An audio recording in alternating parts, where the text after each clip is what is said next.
Assalamu alaikum.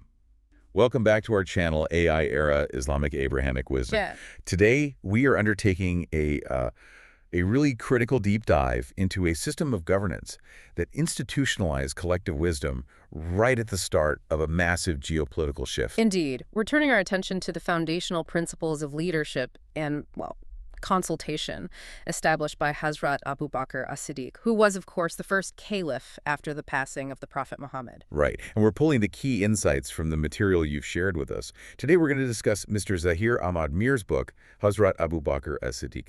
This is just, it's fascinating because we're not just looking at history here. We're looking at a management framework that was developed under, almost unimaginable stress and pressure. It was. A system really designed to institutionalize wisdom and, I suppose, prevent strategic error. That's the critical context, yes.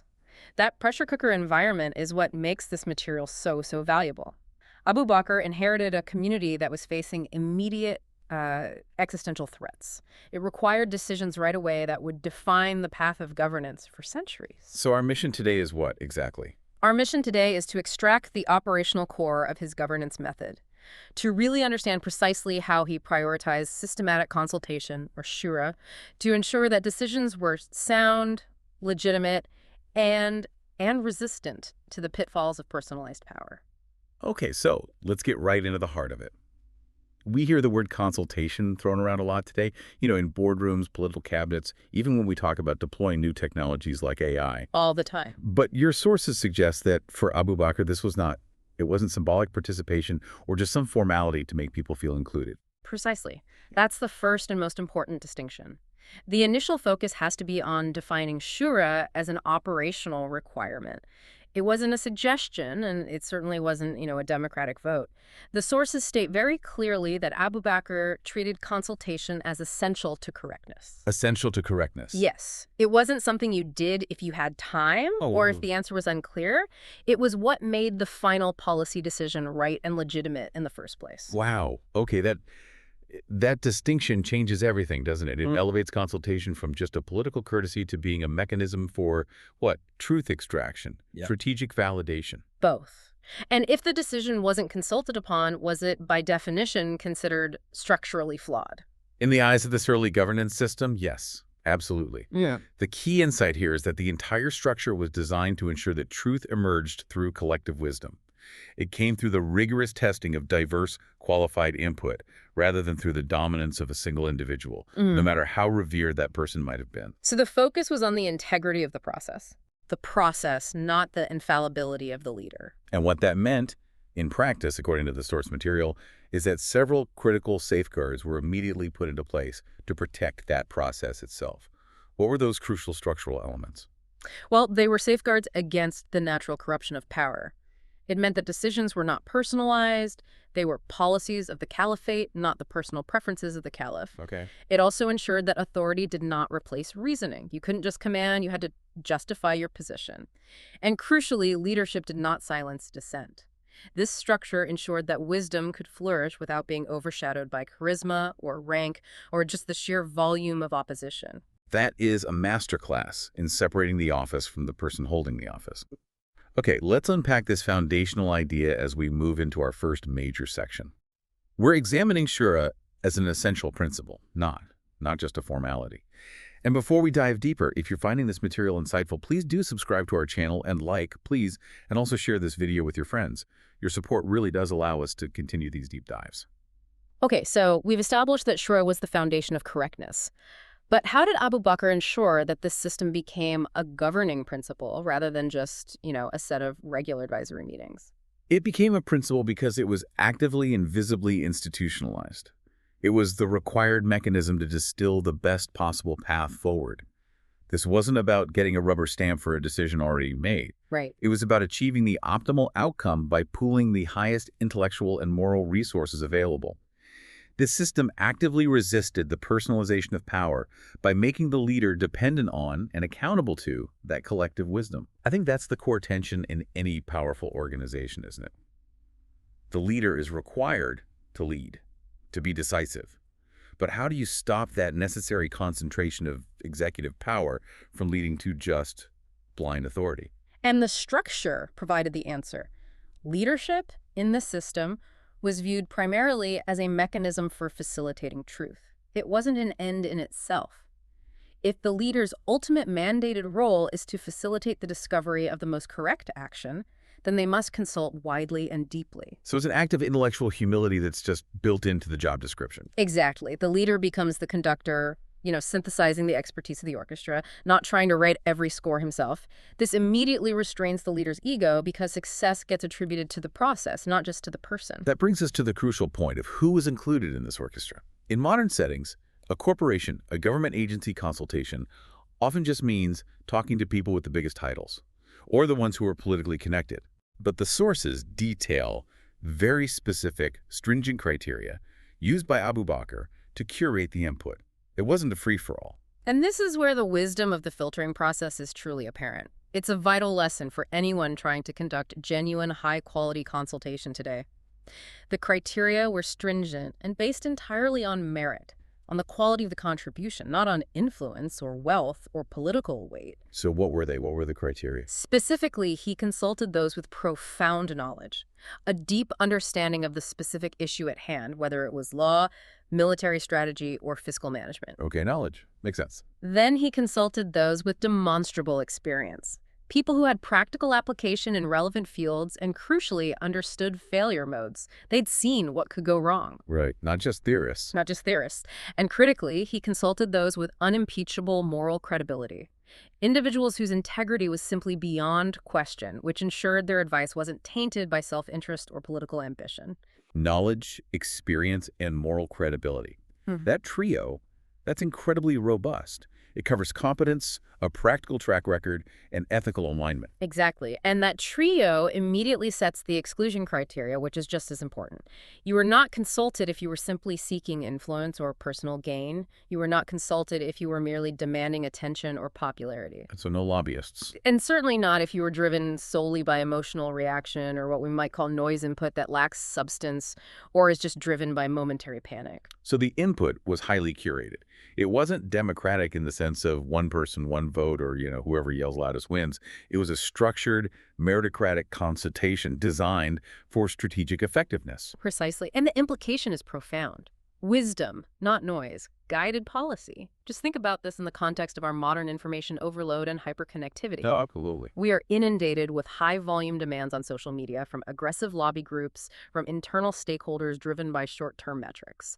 This historical model provides an incredibly powerful ethical filter. So for a modern CEO or a political leader, the challenge is separating that valuable, knowledgeable input from just mere demand or high-volume noise. It is, and Abu Bakr's system suggests that filtering mechanism has to be built into the consultation process itself by strictly defining the attributes of those whose input actually matters. I find that connection to information chaos just incredibly relevant. It's a mechanism for dealing with modern noise using ancient structural wisdom. Now, let's talk about the leader's own perspective, which is this might be the hardest part of the system to maintain. It often is. A strong, experienced leader often believes they already have the right answer, especially if they have deep moral clarity or conviction about a course of action. Yet the sources highlight that even when Abu Bakr felt clear and morally strong, consultation was still mandatory. This illustrates the tremendous humility and the systematic discipline embedded in the governance model. Consultation wasn't only for moments when the path was uncertain. It was primarily to test, to stress proof, and to strengthen the conviction, even when the answer seemed obvious. It's an investment in risk mitigation. Can we look at a specific instance of that, maybe something related to a fiscal or a military matter where this testing occurred? Well, one clear historical example often cited relates to the initial rapid expansion of military campaigns towards the Byzantine borders. This was right after the immediate stabilization of the caliphate. Abu Bakr often had a very clear strategic vision, rooted in prophetic instruction and his understanding of necessary discipline. But he still consulted. He would summon senior companions, including Umar and Ali, to debate the timing, the allocation of resources, and the specific commanders. A case is made in the sources regarding the deployment of troops under Usama ibn Zayd, an appointment made before the Prophet's passing.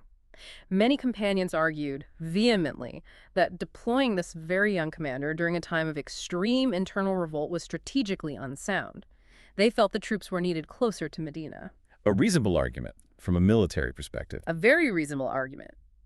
But Abu Bakr had a strong conviction that the Prophet's last directive must be honored, regardless of the immediate risk. Yet, what did he do? He consistently consulted senior companions. He deliberately listened to opposing views, especially Umar's strong objections.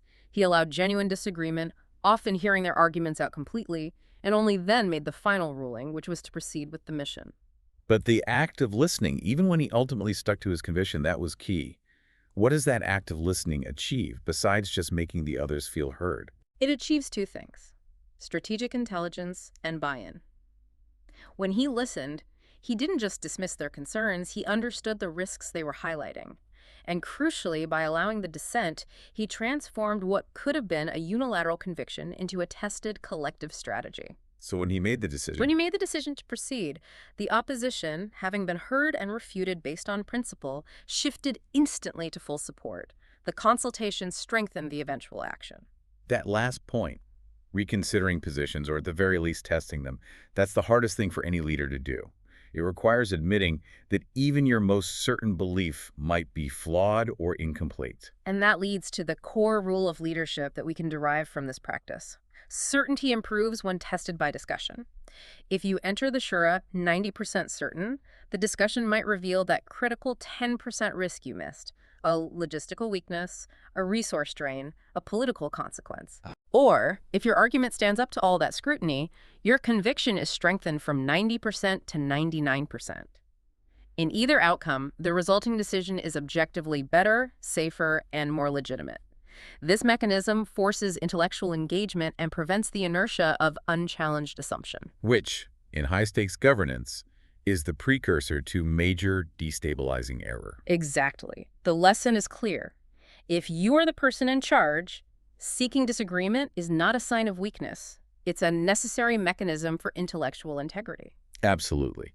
And that sets the stage for the next critical phase. Yeah. How you manage that disagreement without letting it destroy the very unity you're trying to govern. Okay, so we've established that debate is encouraged and disagreement is allowed, even sought out, among the qualified advisors. But the stakes in the early caliphate they were existential. They were fighting for the very survival and ideological identity of the state. So how do you allow robust debate ideas clashing fiercely, like that debate over Usama's command, or even more fiercely, the zakat issue, without the entire system fracturing into endless political splintering or civil strife? That is the crucial balance. And the sources emphasize this was perhaps the most delicate aspect of the governance method. Disagreement was permitted, even welcomed, but disunity was not tolerated. This is a masterclass in organizational stability under duress. And how was that line drawn? How do you separate healthy dissent, which is productive, from corrosive disunity, which leads to collapse? The system had institutionalized mechanisms designed specifically for this. The separation relied on the distinction between policy and principle. The sources make it clear that a difference of opinion on policy, the specific path forward, the timing, the tactics, that was not only allowed, it was expected. But any challenge that constituted rebellion against the core moral or structural principles of the state, or against the established authority once a collective decision was finalized, that was treated as disunity. I see. Debate was allowed, but it had to remain strictly within moral and legal limits. And it required participants to maintain absolute loyalty to the overarching objective and, crucially, to the established process of governance itself. So if we use a modern analogy, you could criticize the specific strategy deployed by the CEO, let's say a new marketing campaign or a product design, but you couldn't challenge the fundamental mission of the company or refuse to work with the team once the strategy was decided. Exactly. This separation meant that individuals felt psychologically and professionally safe providing critical feedback. They knew they wouldn't be accused of disloyalty or sedition just for having a nuanced or opposing view. And the successful outcome was that loyalty to the system, to the state, and to the authority structure remained intact, even when ideas clashed fiercely. This created an intellectual safe environment absolutely essential for critical feedback, a concept that, modern high-performance teams and organizations strive for but often fail to achieve. That sense of safety must have been vital, especially when we look at the external and internal threats. This system faced its ultimate stress test right from the start. The sources cite major crises where this method was deployed under fire, like the Ridda Wars, the Apostasy Wars. and the massive internal conflict over the refusal to pay zakat, the alms tax, plus constant external threats from established empires. These weren't intellectual exercises, these were battles for survival. They were existential flashpoints. And what is so remarkable is that consultation did not lead to paralysis, which is the fear of every crisis manager. Many organizations, when they face an immediate high-leverage crisis, they instinctively seize up, or the leader shuts down all input to act fast based on gut feeling. Right, they go into command and control mode. They do. But here, the governance process was followed even when the survival of the community was at stake. Let's focus on that debate about the refusal of certain tribes to pay zakat. This was central to the Ridda Wars, and it's probably the most documented instance of high-stakes friction between Abu Bakr and his senior advisors, especially Umar. How did the consultation process handle that deep, deep divide? The divide was profound and immediate. After the Prophet's passing, many tribes argued that their obligation to pay zakat was a personal covenant with him, not a structural obligation to the new state. Umar and others, fearing the complete fragmentation of the fledgling state and recognizing the massive military overstretch they faced, they argued for a political compromise. Which was? To accept their profession of faith but allow them clemency regarding the zakat payments. They reasoned that fighting other Muslims over a monetary dispute was an unnecessary risk when the state was internally unstable and facing foreign threats. That sounds like a very pragmatic, militarily sound position. Why did Abu Bakr resist it so strongly? Abu Bakr's perspective was rooted in principle and law. He argued that zakat was an inseparable pillar of the faith, and any distinction between prayer and zakat, or any compromise on fundamental divine law, would set a dangerous precedent that would erode the integrity of the state and the religion itself. He famously declared he would fight anyone who differentiated between the two. Wow. The consultation process saw intense emotional debate. It wasn't just a quick meeting. Umar argued forcefully, using powerful logic about preserving life and state resources. Abu Bakr listened, sympathized, and then articulated his firm position, rooted in the idea that if he compromised even a single detail, even the rope used to tether a camel paid as zakat, the foundation of the law would crumble. He sought consensus, but when he couldn't get it. When consensus could not be reached, he acted based on his tested principle, having absorbed and mitigated the risks that were identified during the debate. So let's break down that crisis process again, because it wasn't a rush to judgment, but it wasn't indecision either. No, not at all. They consulted deeply and often to gather all the facts, the legal interpretations, potential military assessments. They meticulously evaluated risks, the potential for total failure against the fragmentation of the state. They weighed consequences of various actions, often over severe disagreement about the lesser of two evils. And critically, once the leader synthesized the advice and articulated the principle, they then acted decisively and immediately. The critical takeaway here, which is sort of counterintuitive to the modern idea of crisis management, is that consultation didn't paralyze action, it actually enabled it. That's absolutely correct. The deep structured debate up front acted as an accelerant later on. The source summarizes this perfectly. Delay was avoided, confusion was eliminated. The structured consultation process ensured that when the final high-stakes decision was made, it was based on comprehensive data, tested moral arguments, and strategies that had already considered and refuted the strongest opposing viewpoints. So it allowed for swift, confident action once the decision was locked. Yes, because everyone involved, even the dissenters, they understood the why behind the what. That makes perfect sense. If you have a robust, structured argument beforehand, then the execution phase is just disciplined implementation, not another round of strategic debate. The energy shifts from thinking to doing. And this leads us directly to the necessary shift in authority and discipline after consultation. Once the process concluded and a decision was finalized, even if the final ruling was only supported by a slight majority, or if the leader had to override certain views based on a higher principle, as with the zakat issue, the dynamic shifted entirely, from deliberation to execution. This is where we transition from intellectual freedom to operational discipline. What were the specific disciplinary rules that governed that execution phase? The shift required strict, immediate discipline to protect the entire system from organizational chaos or a fragmented effort. So once the decision was finalized, obedience was mandatory for everyone involved, regardless of their prior opinion. No second-guessing in the field. Zero tolerance for that. It would undermine the commander's authority. Partial compliance was rejected. You couldn't just follow the parts you liked. And selective agreement was not tolerated. You either committed to the strategy fully, or you stood aside. That rigid shift is so crucial for maintaining momentum and credibility. especially in military and fiscal matters. If advisors who lost the debate start picking and choosing which parts of the collective decision they like or actively sabotage the implementation, the system collapses immediately. The crucial link must be understood. Consultation shaped the decision, guaranteeing wisdom, but execution required discipline, guaranteeing success. This balance ensures the energy and comprehensive insight gained during the rigorous deliberation phase aren't wasted in a fragmented, indecisive, or internally conflicting implementation. This is a powerful, time-tested lesson for any large organization today that struggles with internal cohesion or policy enforcement after a major strategic shift. Okay, we've thoroughly detailed how this system works in the short term, how it achieves correct, decisive action under pressure. Now, let's look at the long-term impact. The sources talk about Shūrā as acting as a moral brake against tyranny. That suggests a deep structural protection built into the system to prevent the decay of power over time. It does. How exactly did institutionalizing consultation prevent that classic slide toward authoritarian rule? By making consultation mandatory, public, and institutional, it actively created friction against several negative outcomes that always accompany concentrated power. I mean, think about the corrupting influence of power on human nature. It inflates the ego, it encourages intellectual isolation. It breeds yes men. Exactly. It breeds unquestioning obedience from subordinates who are just seeking favor. So how did the system check those natural tendencies? First, it immediately restrained ego. The leader was constantly forced to articulate his reasoning and reminded that his certainty needed external, qualified validation. This structural restraint prevented him from becoming intellectually isolated. Okay, so it kept him grounded. It also prevented blind authority because every command had to be justified against the collective wisdom that shaped it.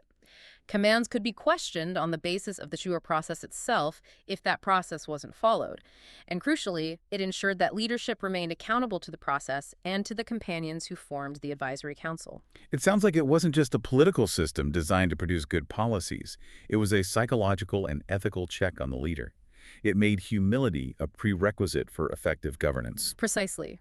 Shūrā acted as a moral brake on power, ensuring that the exercise of authority was always ethical, reasoned, and rooted in collective tested wisdom, rather than becoming arbitrary, impulsive, or self-serving.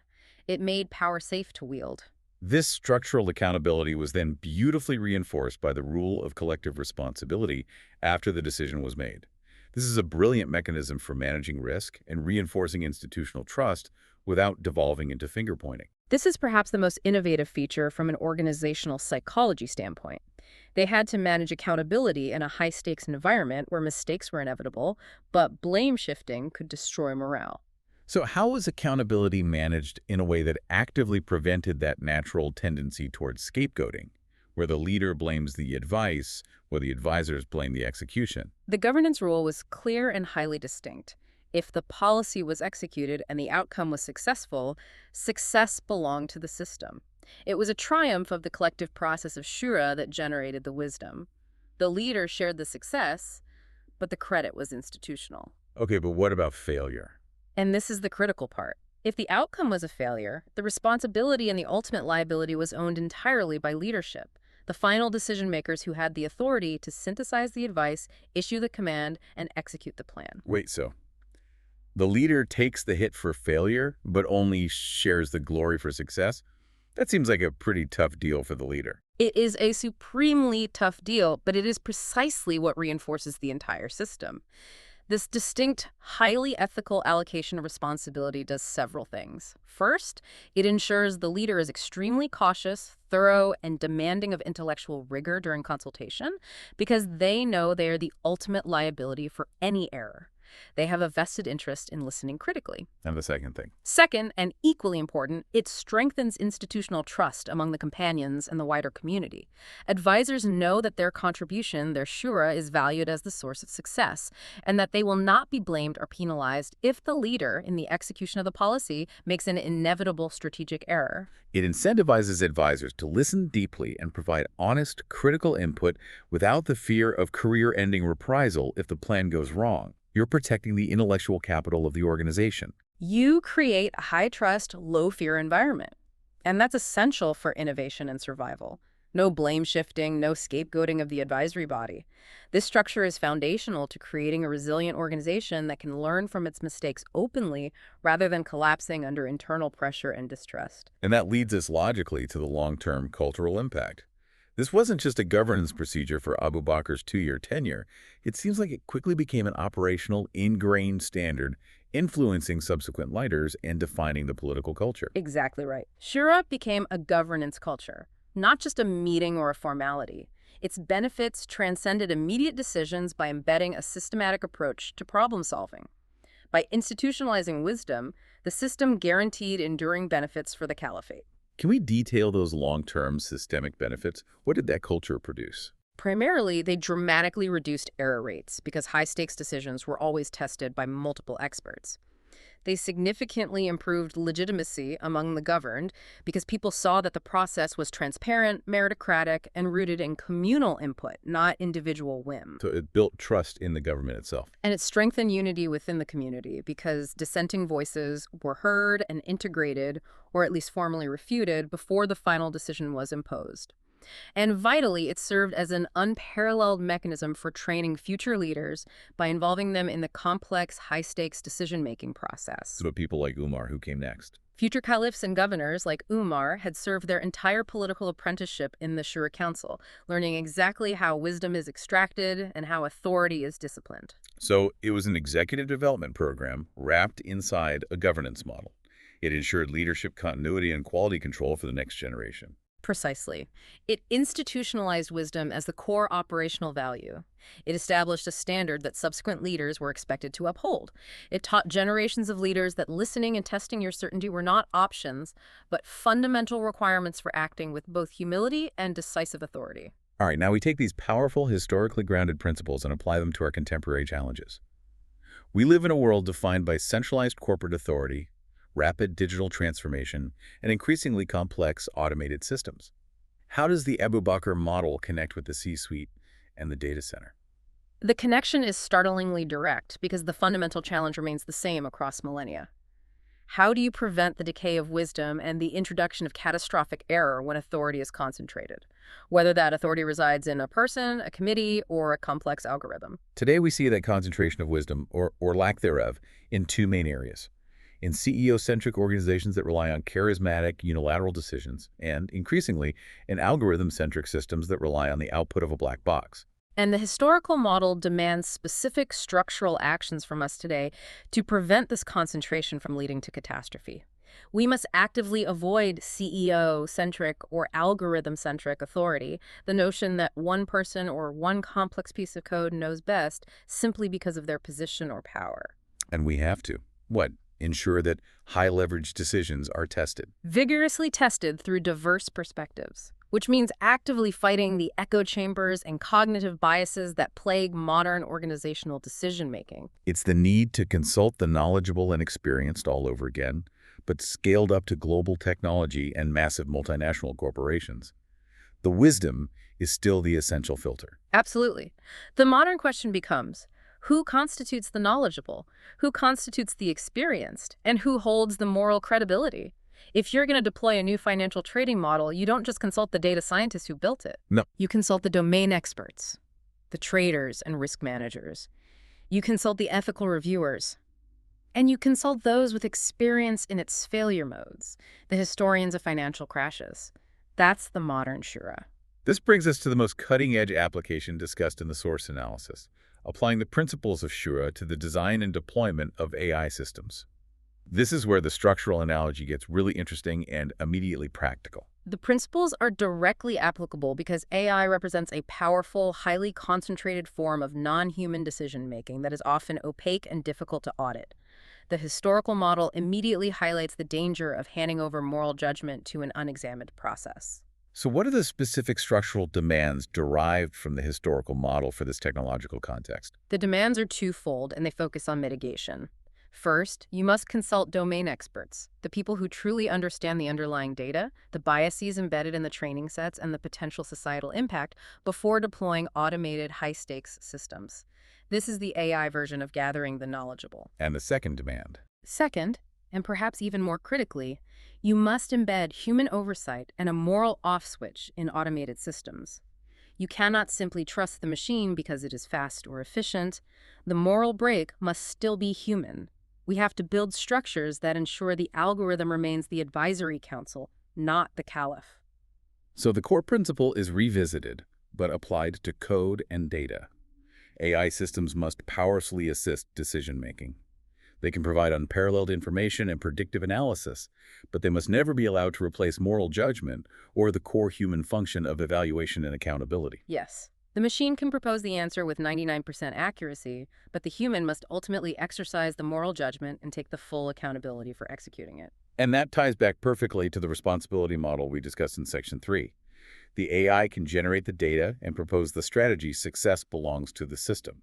But the human leader, The executive, the government official, the engineer, they must own the failure if the AI-informed decision goes wrong. If we fail to implement this responsibility structure, we simply create a tyranny of the algorithm where nobody can be blamed, and institutional trust just evaporates. we have to end by circling back to the duality that made Abu Bakr's system so successful. The tension between deep consultation and decisive execution. The need for wisdom must never be allowed to lead to paralysis. This is the final and perhaps most frequent trap for modern leaders who try to implement inclusive decision-making. Consultation takes time, it takes mental energy and political capital, and that requirement must not become an excuse for chronic indecision or endless cycles of debate. Right. The governance process has to clearly separate the phase of collecting and testing wisdom from the phase of acting on wisdom. Meaning that if a crisis hits, you can't just keep debating until the crisis is over or the market opportunity is lost. There has to be a point where the leader synthesizes the advice, makes the call, and everyone falls into line. Exactly. That is why the initial Shūrā was so structured, to absorb the complexity and filter the noise rapidly, ensuring that the process avoided delay and eliminated confusion. The system ultimately is not a framework for discussion. It is a framework for decisive, effective leadership achieved through disciplined wisdom. And that brings us to the core principle that defines strong leadership, derives straight from the high-pressure experience of Abu Bakr. It is the ultimate synthesis of the entire process. It integrates humility with power. Leadership is strongest when authority listens, decides, and then acts without hesitation. #outro. That wraps up our deep dive into the governance methods established by Hazrat Abu Bakr as-Ṣiddīq. It's truly remarkable how relevant and structurally sound these ancient solutions are for avoiding catastrophic failure and ensuring genuine accountability and institutional wisdom today. They're truly timeless principles for any complex system. Let's review the three main structural lessons we extracted from the sources and the analysis of Mr. Mir's work.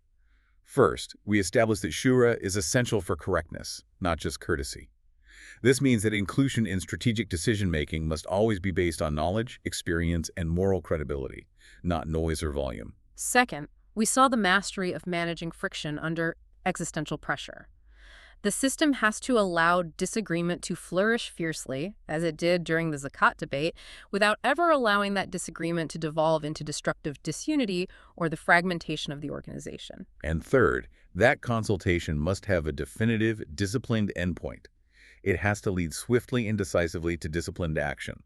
Wisdom is only valuable if it is translated into effective execution, avoiding the paralysis of endless debate. Which brings us to our final provocative thought for you, the listener, to mull over. We discussed the moral break that Shūrā provided, a necessary structural safeguard against the erosion of ethical authority and the inflation of ego. If a system of governance, whether it's a modern state, your corporation, or a complex algorithmic process you are deploying, if it fails to institutionalize wisdom and accountability before a crisis strikes, what specific tested mechanisms remain to prevent the inevitable slide toward personalized or arbitrary authority? Where is your moral break in your own organization or in your own complex decision-making process? Exactly. We encourage you to reflect on that question.